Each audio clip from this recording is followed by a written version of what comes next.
Azərbaycanda hökumət işığa və qaza sabit tarif tətbiq etmək istəyir.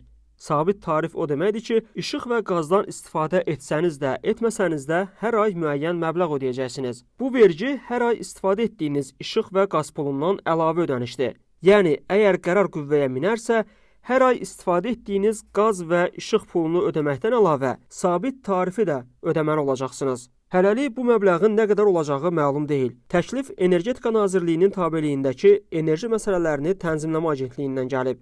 Deyək ki, 2 abonentimiz var. Abonentin birinin bir mənzili, digərinin 2 mənzili var. İstehlak səviyyəsi eynidir. Bu məsələyə bugündən olan istehlak tarifi üzərindən baxdıqda bir mənzili və 2 mənzili olan abonent eyni həcmdə eyni həcmdə ödəniş aparır. Çünki istehlaka bağlıdır, hər ikisinin istehlakı eynidir. Və bu dolayısıyla hansı anlama gəlir?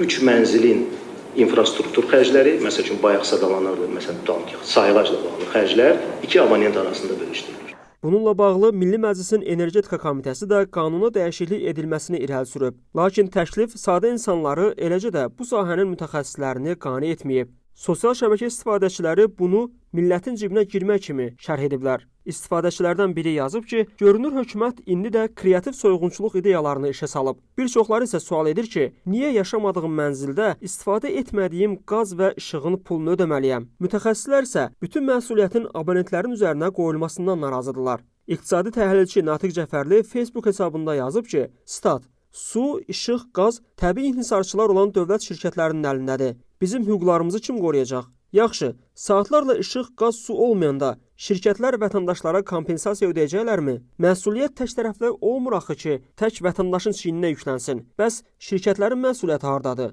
Statın sonu. Komitənin təklif etdiyi dəyişiklik ictimaiyyətə tam açıqlanmır. Yeni təklif Milli Məclisin saytına da yerləşdirilməyib. Ona görə də öhdəliklərlə bağlı məsələnin necə tənzimlənəcəyi hələlik bəlli deyil. Natiq Cəfərli isə bu təkliflərin əsl səbəbini neft gəlirlərinin getdikcə azalması ilə izah edir. Onun fikrincə, hökumət islahatlara getməkdənsə büdcədən ayrılan vəsaiti dayandırıb həmin xərcləri vətəndaşa yüklüyür.